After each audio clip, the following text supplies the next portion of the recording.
आज हम पढ़ेंगे डीएनए रेप्लिकेशन। डीएनए रेप्लिकेशन जो प्रोसेस है इसको पहले हम डिफाइन करते हैं।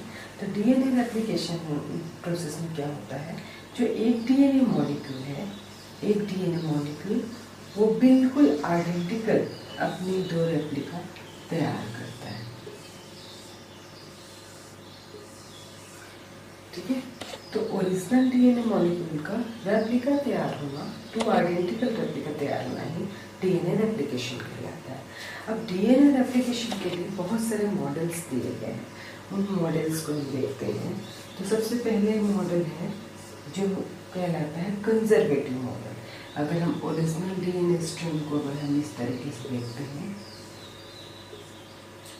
तो क्या होता है, इस डीएनए मॉलिक्यूल में यदि पुराना स्ट्रिंग जो मॉलिक्यूल है वो एज इट इज, इसमें दोनों स्ट्रिंग कंजर्व हो गए और दूसरा जो है न्यूली फॉर्म हुआ, पूरी तरीके से नया बनता है, तब इसे कहते हैं कंजर्वेटिव मॉडल।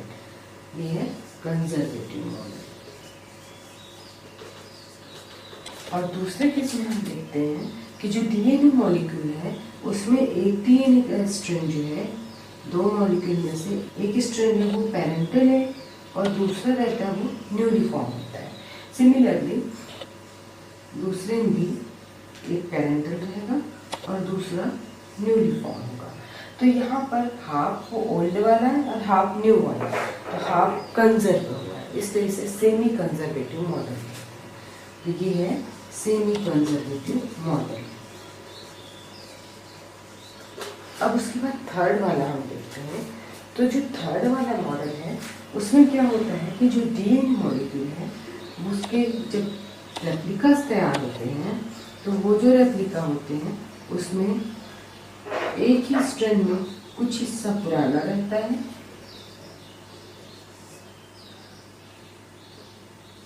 और कुछ न्यूली फॉर्म होता है। ये जो मॉडल है जिसमें एक स्ट्रिंग भी कम्प्लीटली ओल्ड नहीं है, एक दूसरा भी कम्प्लीटली न्यू नहीं है, जिसमें ये टुकड़े टुकड़े में फॉर्म हुआ है, छोटे छोटे फ्रैगमेंट्स में, एक न्यूली फॉर्म हुआ है, एक ओल्ड है। तो इस वाली जो मॉडल है इसको हम कहते हैं डिस्पर्सिव मॉडल। तो इस तरीके से हमने तीन मॉडल देखे, conservative, semi conservative and dispersive. अब उसके बाद हम आगे इसकी प्रोसेस देखेंगे, रेप्लिकेशन की प्रोसेस देखते हैं। तो डीएनए रेप्लिकेशन की जो प्रोसेस है अगर हम उसको डिवाइड करें तो 3 पार्ट्स में उसको हम स्टडी करेंगे। पहला जो प्रोसेस है वो इनिशिएशन है और दूसरा है एलोंगेशन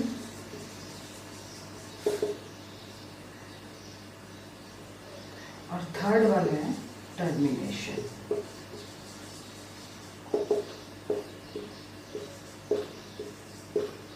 इनिशिएशन, एलोंगेशन और टर्मिनेशन, इन 3 हेडिंग्स में हम ये डीएनए रेप्लिकेशन की पूरी प्रोसेस को स्टडी करेंगे। सबसे पहले हम देखते हैं इनिशिएशन। तो इनिशिएशन को अगर हम देखते हैं तो इनिशिएशन प्रोसेस में सबसे पहले जो डीएनए का स्ट्रैंड है जिसके रेप्लिका तैयार हुई है, इसमें पहले तो डिसाइड करना है कि कहाँ पर से रेप्लिकेशन स्टार्ट होगा। वो पर्टिकुलर पॉइंट जहाँ पर से रेप्लिकेशन स्टार्ट होगा वो पॉइंट कहलाता है ORE region, origin replication element.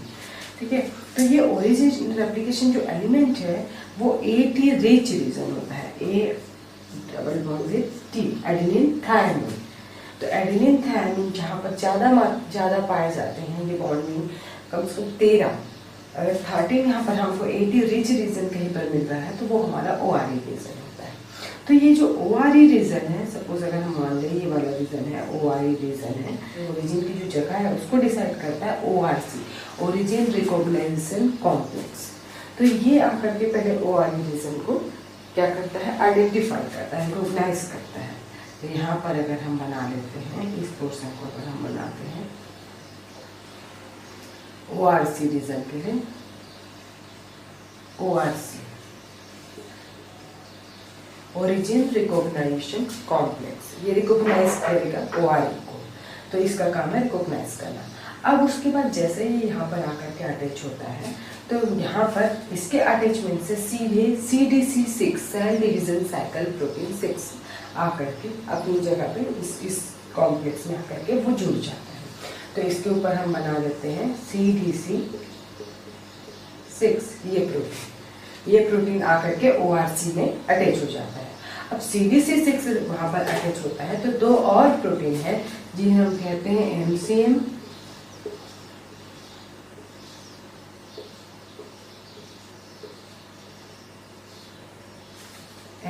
Protein, mini chromosomal maintenance factor. Mini chromosomal maintenance factor है, वो दो आते हैं और उनके साथ ही अटैच होकर के CDT1 chromatin licensing and DNA replication factor, CDT1 आकर के यहाँ पर अटैच होगा। तो ये CDT1 हो गया यहाँ, ये CDT1 हो गया यहाँ। तो ये दोनों CDC जैसे ही ORE को रिकॉग्नाइज किया ORC ने, ORC से अटैच हुआ CDC6, तो अब आकर के MCM और CDT1 है वो आकर के यहाँ पर अटैच होंगे। तो ये जो हमारा स्ट्रक्चर है कुछ इस तरीके का फॉर्म हो जाएगा। ये दोनों यहाँ पर के आकर के अपनी जगह पे अटैच हो जाएंगे।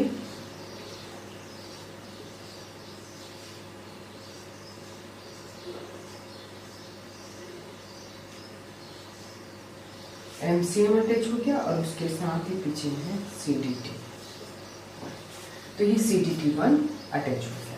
तो अब ये जो हमारा जो ये जो पोर्शन है ये पूरी तरीके से तैयार हो गया है। रेप्लिकेशन कॉम्प्लेक्स यहाँ पर है बट ये इनएक्टिव, ठीक है। ये वाला जो पोर्शन है, अब देखते हैं जो फॉर्म हुआ है हमारा ये स्ट्रक्चर, इसमें ORE है, CDC6, ORE रीजन से अटैच हुआ है ORC, ORC से CDC6, CDC6 से MCM और MCM से अटैच हुआ है हमारा यहाँ पर देखते हैं CDT1। तो इतने स्ट्रक्चर फॉर्म होने के बाद क्या होता है, ये अभी तक एक्टिव नहीं है, तो इसको एक्टिव करने के लिए काइनेस चाहिए। तो काइनेस है वो यहाँ पर आएगा। दो काइनेस हम यहाँ पर देख रहे हैं, CDK और BDK। ये CDK और BDK ये काइनेस है, ये आकर के इसको एक्टिवेट करेंगे। जैसे ही आकर के यहाँ पर अटैच होते हैं, इनके प्रेजेंस में क्या हो जाएगा कि ये जो हमारा जो कॉम्प्लेक्स फॉर्म हुआ है वो फॉस्फोरिलेज होगा इसका। अब फॉस्फोरिलेज होने से क्या हो रहा है कि यहाँ पर फॉस्फोरिलेज होने से कुछ जो प्रोटीन यहाँ पर जो जुड़े हैं वो यहाँ से सेपरेट हो जाएंगे। तो उसमें कौन कौन से प्रोटीन सेपरेट हो जाते हैं इसको हम ध्यान से भी देखते हैं।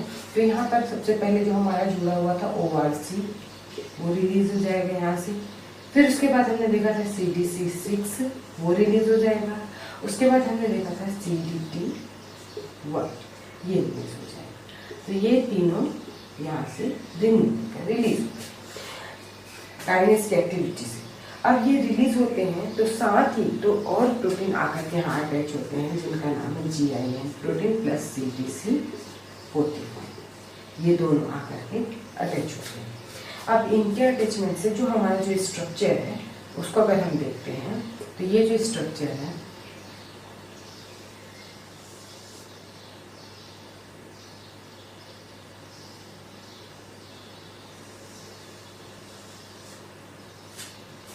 इस स्ट्रक्चर में यहाँ पर जो ORE रीजन था वो वाला जो हिस्सा है वो ओपन हो जाएगा।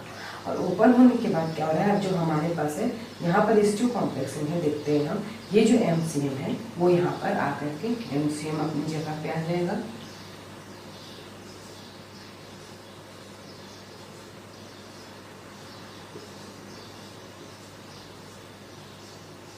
MCM आकर के अटैच हो गया। MCM के साथ अटैच हो जाएगा GIN और CDC45। तो GIN यहाँ पर अटैच हो जाएगा और अटैच हो जाएगा CDC45। तो यहाँ पर CDC45। तो अब हमारा जो कॉम्प्लेक्स है उसमें MCM है, CDC45 है और GIN है। ये तीनों यहाँ पर अटैच हो चुके हैं। अब यहाँ पर इनके अटैचमेंट से क्या हो गया है, यहाँ पर की जो बॉन्डिंग थी उनमें मेल्टिंग स्टार्ट हो गई है और सेपरेशन स्टार्ट हो गया है। ये हमारा जो कॉइल्ड DNA था इस पोर्शन पे अनकॉइल्ड हो गया है, रेप्लिकेशन फॉर्क बन गया है। यहाँ पर रेप्लिकेशन फॉर्क फॉर्म हो गया है, रेप्लिकेशन फॉर्क तैयार हो गया है। ये हमारा जो रेप्लिकेशन कॉम्प्लेक्स है, ओरिजिन ऑफ रेप्लिकेशन यहाँ से स्टार्ट, अब ये रेप्लिकेशन स्टार्ट हो सकते हैं। हमारा कॉम्प्लेक्स पूरी तरह से एक्टिव हो चुका है। अब यहाँ पर हम देखते हैं ये जितनी प्रोसेस है डीएनए रेप्लिकेशन होता है इंटरफेस की एस फेज में। इंटरफेस जो होता है G1 एस G2 तीन अवस्थाओं में विभाजित रहता है। तो जो एस फेज होता है एस फेज में जितने डीएनए जेनेटिक मटेरियल है वो रेप्लिकेट होते हैं। तो एस फेज के लिए में रेप्लिकेशन होना है, उसके लिए इतनी तैयारी इनिशिएशन जो है वो लेट G1 से स्टार्ट हो गया रहता है, लेट G1। तो लेट G1 ये जो प्रोसेस है इस तरीके से आकर के प्रोटीन का जुड़ना और रेप्लिकेशन फॉर्क बनते तक की प्रोसेस हो जाती है। अब आगे की जो एस फेज है उसको हम नेक्स्ट स्टेप इलॉन्गेशन में देखेंगे। तो इलॉन्गेशन देखते हैं। तो इलॉन्गेशन में यदि हम एक तरफ का जो रेप्लिकेशन फॉर्क है उसमें जो एक तरफ का जो है डीएनए स्ट्रैंड से रेप्लिका तैयार होना वो अगर हम देखते हैं, ये जो हमारा जो रेप्लिकेशन फॉर्क है इसमें MCM CDC45 और GIN प्रोटीन इस तरीके से जैसे हमने इनिशिएशन में देखा था लास्ट में ये जुड़े हुए हैं कॉम्प्लेक्स में। अब इनके जुड़ने के बाद क्या होता है कि अब यहाँ पर हम देखते हैं कि ये जो प्रोसेस अगर हम कोई कॉइल बहुत ही कॉइल अगर हम देखते हैं गूंथा हुआ रस्सी अगर हम उसको खोलते हैं बीच से हम ऐसा खींचते हैं तो क्या होता है नीचे जो रहता है कॉइलिंग और बढ़ जाती है। मतलब अगर वो रस्सी इस तरीके से है ये तो थोड़ा ओपन होगा बट नीचे की जो है ये सब बहुत और भी कॉइल हो जाएंगे इस तरीके से ऐसा फॉर्म होगा। तो ये जो यहाँ पर सुपर कॉइलिंग हो गई है इसको रिलीज करना है। डीएनए में आगे जो सुपर कॉइलिंग हो जा रही है इसको रिलीज करना है। तो इसको रिलीज करने का काम करता है टोपोआइसोमरेज। तो यहाँ पर एक और प्रोटीन हम देखते हैं, यहाँ पर एक और प्रोटीन अटैच होता है जिसको कहते हैं टोपोआइसोमरेज। टोपोआइसोमरेज यहाँ पर क्या करेगा ये जितनी भी सुपर कॉइलिंग जो होनी आगे उसको उसके टेंशन को रिलीज करेगा ताकि यहाँ पर सुपर कॉइलिंग ना हो सके और इजी वे में डीएनए रेप्लिकेशन प्रोसीड हो सके। अब यहाँ पर हम आगे देखते हैं ये जो हमारा डीएनए का स्ट्रैंड है इसमें क्या होता है डीएनए के स्ट्रैंड में ये जो स्ट्रैंड है ये ओपन तो हो गया जैसे यहाँ पे हम देखने पर यदि हम उसे छोड़ देते हैं तो फिर से रिकॉइल हो जाएंगे, फिर से उनमें कॉइलिंग हो जाएगी।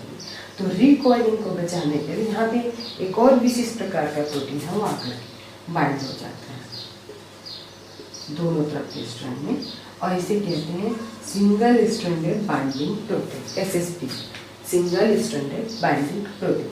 यहाँ के सिंगल स्ट्रैंड में बाइंड होगी, यहाँ के सिंगल स्ट्रैंड में। अब उसको अगर वो बाइंड कर दिया है तो अब अगेन इसमें रिकॉइलिंग नहीं होगी। तो अब हमारा जो रेप्लिकेशन है अब इजी वे में वो आगे कंटिन्यू हो सकता है, आगे बढ़ स्टार्ट हो सकता है। तो अब हम देखते हैं इस प्रोसेस में सबसे पहले जब ऐसा होता है अगर ये हमारा देखते हैं 3' सीन है और यदि ये इसके आगे देखते हैं तो ये वाला हमारा 5' है और यदि ये 5' है तो ये है 3'। अब इसमें क्या हो रहा है कि जो डीएनए रेप्लिकेशन होता है नया डीएनए का स्ट्रैंड फॉर्म होना ये जो प्रोसेस है हमें पता है ये हमेशा 5' to 3' चलता है ये प्रोसेस, ठीक है। तो 5' to 3' अगर ये प्रोसेस चलता है तो हम यहाँ पर देखते हैं ये जो हमारा है 3' है to 5, यहाँ पर 3' to 5' है। यहाँ पर अगर प्रोसेस यहाँ कंटिन्यू होगी इस तरीके से इस डायरेक्शन में तो ये रहेगा 5' to 3'। तो यहाँ पर 5' to 3' जो प्रोसेस है वो कंटिन्यू आगे बढ़ेगी। तो यहाँ पर हम शुरुआत देखते हैं। अब शुरुआत कहाँ से होगी तो शुरुआत होने के लिए जब डीएनए फॉर्म होता है डीएनए मॉलिक्यूल अगर हम देखते हैं उसके न्यूक्लियोटाइड स्ट्रक्चर को अगर हम ध्यान से देखते हैं तो क्या होता है कि एक जो फॉस्फेट है वो यहाँ पर के जो ऊपर जो रहता है जो हमारा शुगर रहता है डीऑक्सीराइबोस शुगर उसके 3rd कार्बन से और यहाँ के 5th कार्बन से यहाँ पर इनमें इसका जो OH ग्रुप है वो आकर के इसके फॉस्फेट के OH के साथ बाइंडिंग करता है, H2O रिलीज होता है और यहाँ पर बॉन्ड फॉर्म होता है। तो जब भी बॉन्डिंग स्टार्ट करनी है तो इस बॉन्डिंग के लिए हमको 3rd एंड पे OH चाहिए। तो अब 3' जो है वो हमको जब तक नहीं मिलेगा तब तक न्यूक्लियोटाइड्स यहाँ पर आकर के अटैच नहीं हो सकते। तो ये जो 3' एंड है वो चाहिए यहाँ पर है। तो इसके लिए सबसे पहले अब रोल आ जाता है प्राइमर का। तो ये जो प्राइमर है वो ये काम करता है यहाँ पर आरएनए के कुछ न्यूक्लियोटाइड से, आरएनए के छोटा स्ट्रेच है प्राइमर, वो आकर के ये प्रॉब्लम सॉल्व करता है। वो अपने इस एंड पे 3' OH प्रोवाइड करता है।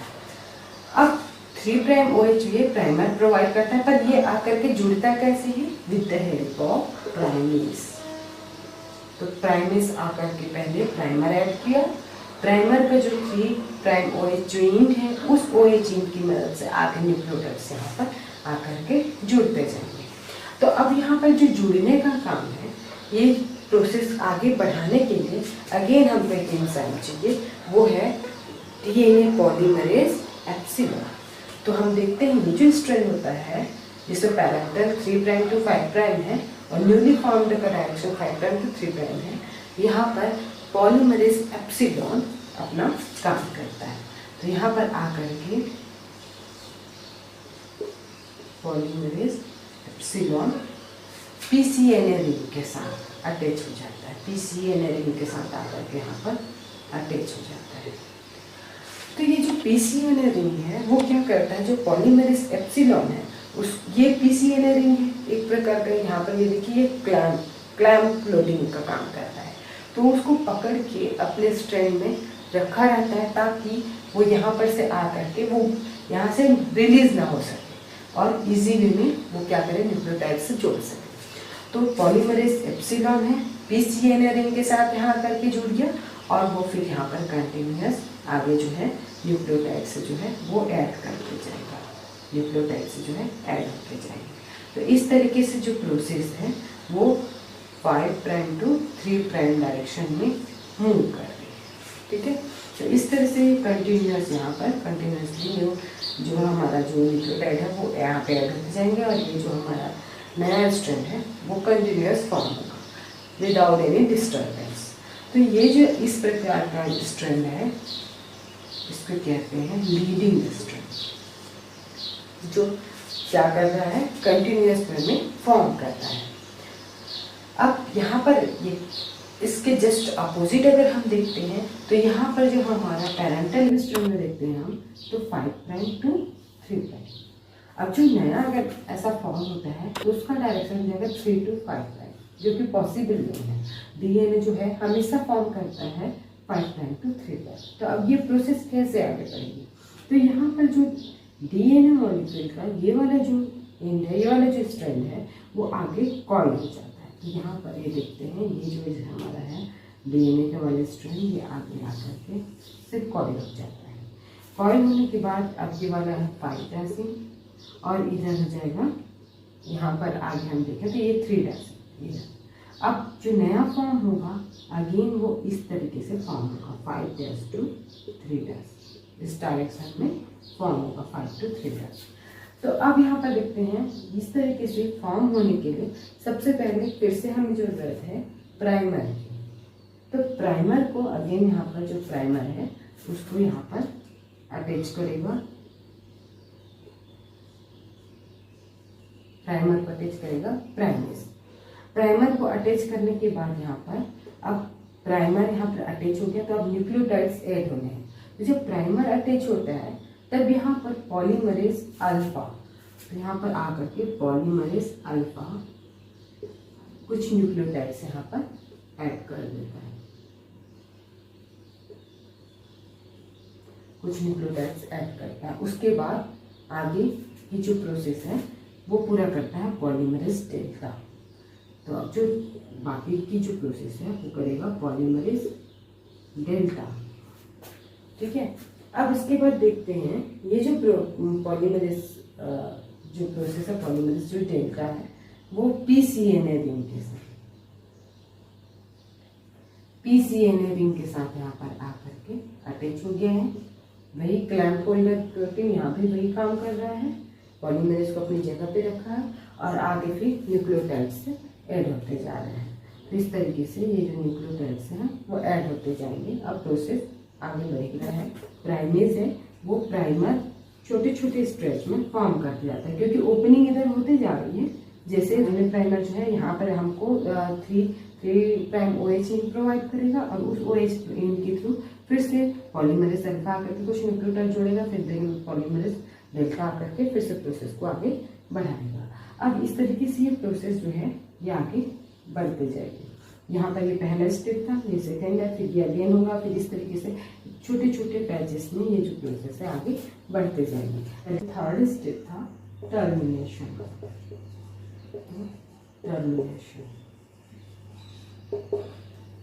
टर्मिनेशन में देखते हैं, अभी हम बात करें पूरी यूकैरियोटिक डीएनए रेप्लिकेशन की।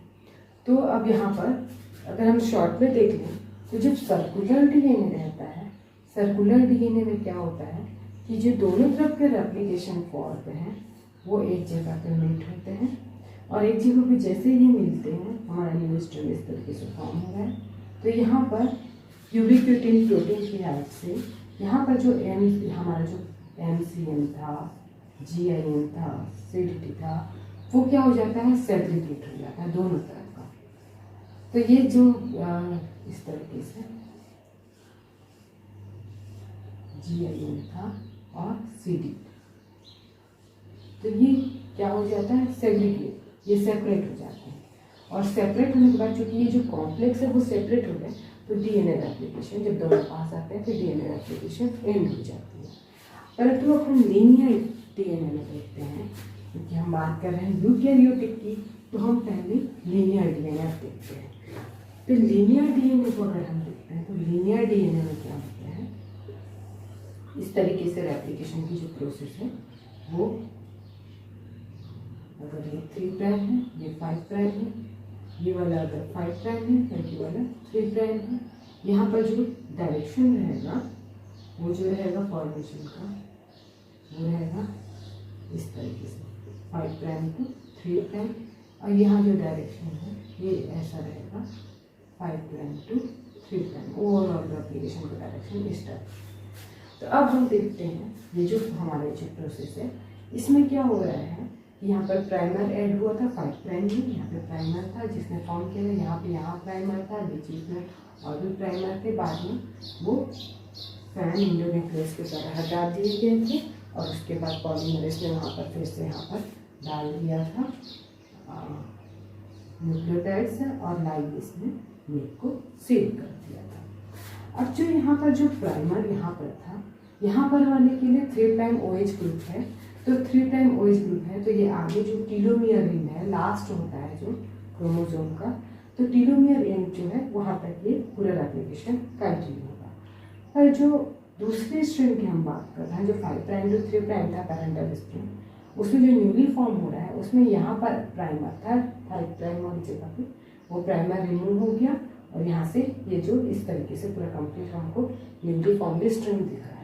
तो ये वाली जो जगह है जहाँ पर प्राइमर, सपोज यहाँ पर प्राइमर था वो रिलीव, यहाँ से प्राइमर था वो रिलीज हुआ है, अब ये जो जगह बच गई, यहाँ पर हमारे पास 5' वाला जगह है, 3' OH ग्रुप हमारे पास है ही नहीं, तो ये प्रोसेस आगे कैसे, यहाँ पर न्यूक्लियोटाइड्स कैसे ऐड होंगे।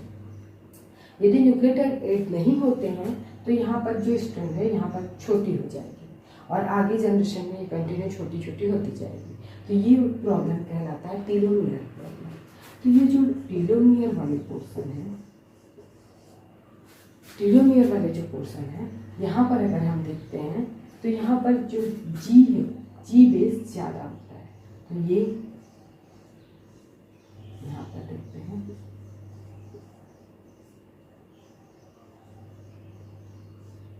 इस तरीके से जी यहाँ पर ज़्यादा रहता है। अब जी ज़्यादा रहता है इस जगह पे, तो अब क्या होता है कि ये वाली जो पोर्शन है इसके लिए यहाँ पर आगे न्यूली फॉर्म, ये स्ट्रैंड फॉर्म न्यू होना है, तो यहाँ पर 3' OH ग्रुप चाहिए, वो OH ग्रुप प्राइमर यहाँ पर ऐड करते जा रहा था अभी तक। अब यहाँ पर इस प्रॉब्लम को सॉल्व करने के लिए टीलोमरेज एक एंजाइम है वो यहाँ पर आकर के अटैच होगा। तो जो टीलोमरेज एंजाइम है,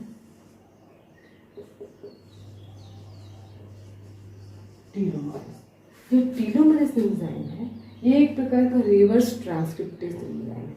रिवर्स ट्रांसक्रिप्टेज मीन्स क्या हो रहा है, ट्रांसक्रिप्शन हम जानते हैं डीएनए से आरएनए का फॉर्मेशन जो है वो ट्रांसक्रिप्शन कहलाता है। बट अगर आरएनए के टेम्पलेट पे डीएनए स्ट्रैंड से अगर फॉर्म होते हैं तब हम उस प्रोसेस को कहते हैं रिवर्स ट्रांसक्रिप्शन। तो जो रिवर्स ट्रांसक्रिप्शन है उसके लिए जो एंजाइम है वो रिवर्स ट्रांसक्रिप्टेज होता है। तो टीलोमरेज भी एक प्रकार का रिवर्स ट्रांसक्रिप्टेज है। मीन्स आरएनए के टेम्पलेट वो डीएनए जो है न्यूक्लियोटाइड्स ऐड कर सकता है। तो यहाँ पर जब ये टीलोमरेज सेल होता है, टीलोमरेज जो होता है उसमें कुछ आरएनए के टेम्पलेट्स रहते हैं जो कि इसके कॉम्प्लीमेंट्री रहते हैं। जैसे कि ये जीजी है, यहाँ पर रहेगा सीसी, देन सी, देन यहाँ पर देखें ए, देन सी सी सी सी, देन सी जी जी, इस तरीके से। अब ये जो लास्ट के 2 न्यूक्लियोटाइड्स हैं उनसे क्या हो गया, ये अटैच हो गया। अब इसके अटैचमेंट से क्या होगा कि ये जो डीएनए स्ट्रैंड थी जो इतने में लास्ट था इसका टीलोमियर का, इसके आगे यहाँ पर इनके कॉम्प्लीमेंट्री न्यूक्लियोटाइड, जैसे सी है तो यहाँ पर जी, देन ए है तो यहाँ पर टी, क्योंकि ये रिवर्स ट्रांसक्रिप्टेड है और आरएनए टेम्पलेट में डीएनए की न्यूक्लियोटाइड्स है इसलिए टी, देन सी तो जी जी जी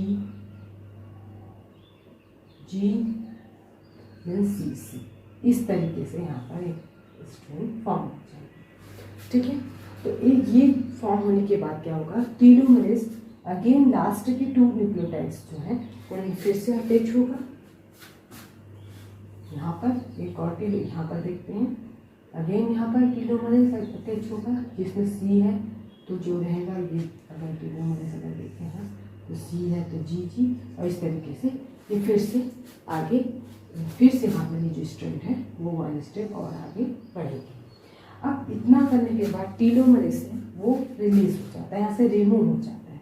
अब यहाँ से हम अगर रिमूव कर देते हैं टीलोमरेज को, तो अब जैसे ही टीलोमरेज यहाँ से रिमूव हो आता है तो अब प्राइमर आकर के यहाँ पर ऐड हो जाता है। तो यहाँ पे अब ये एंड पे हमको प्राइमेस ने यहाँ पर आरएनए प्राइमर ऐड कर दिया टीलोमरेज एक्टिविटी के जस्ट बाद। अब प्राइमर ऐड होने के बाद इधर फिर से ये यहाँ पर 3' OH ग्रुप मिल गया। अब 3' OH ग्रुप मिल गया तो अब यहाँ पर क्या होगा कि इन सभी के लिए कॉम्प्लीमेंट्री जो यहाँ पर न्यूक्लियोटाइड्स हैं वो यहाँ पर अटैच होते जाएंगे। इस तरीके से ये जो चैन है ये आगे बढ़ती जाएगी। ठीक है, तो अब इस तरीके से ये चैन फॉर्म हो गई है, परंतु हम देख रहे हैं कि यहाँ तक हमारा ओरिजिनल डीएनए था यहाँ तक, और ये जो है वो जंक डीएनए। ये जो जंक डीएनए है इसको एक्चुअल में हमारे ओरिजिनल डीएनए का पार्ट नहीं होता, तो ये जंक डीएनए को यहाँ से रिमूव करना।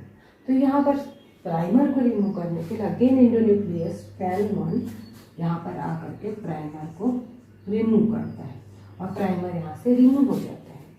सिमिलरली यहाँ पर जैसे प्राइमर को रिमूव किया वैसे ही यहाँ पर फैन1 एंडोन्यूक्लियस प्लस आरएनए से वो ये आरएनए प्राइमर को हटाया। यहाँ पर जो फैन1 है वो यहाँ पे अपनी एंडोन्यूक्लियस एक्टिविटी से जंक डीएनए को कट कर देता है। अब ये जंक डीएनए कट होने से क्या हो जा रहा है, यहाँ पर हमको जो हमारा ओरिजिनल डीएनए स्ट्रैंड था उसकी न्यूली फॉर्म्ड जो स्ट्रैंड है न्यूली फॉर्म्ड है वो हमको कंप्लीट मिल गया और हमारा टीलोमियर का जो प्रॉब्लम था वो भी सॉल्व हो गया। तो ये हमें याद रखना है कि जो टीलोमियर प्रॉब्लम है उसको सॉल्व करता है telomerase. Again RNA primer telomerase के टीलोमरेज रिवर्स ट्रांसक्रिप्शन से क्या करता है, यहाँ पर अगेन डीएनए के स्ट्रैंड को लंबा स्ट्रेच कर देता है और उसके बाद वो रिमूव हो जाता है। उसके बाद आरएनए प्राइमर आके अटैच होता है, वो 3' OH ग्रुप देता है और आगे न्यूक्लियोटाइड्स जुड़ते जाते हैं। जब ये प्रोसेस कंटिन्यू हो जाती है फिर उसके बाद जो आरएनए से है फैन1 आरएनए आकर के आरएनए प्राइमर को हटाता है, फैन1 अपने एंडोन्यूक्लियस एक्टिविटी से जंक डीएनए को हटाता है। इस तरीके से जो डीएनए रेप्लिकेशन की प्रोसेस यूकैरियोट्स में संपन्न होती है। Thank you.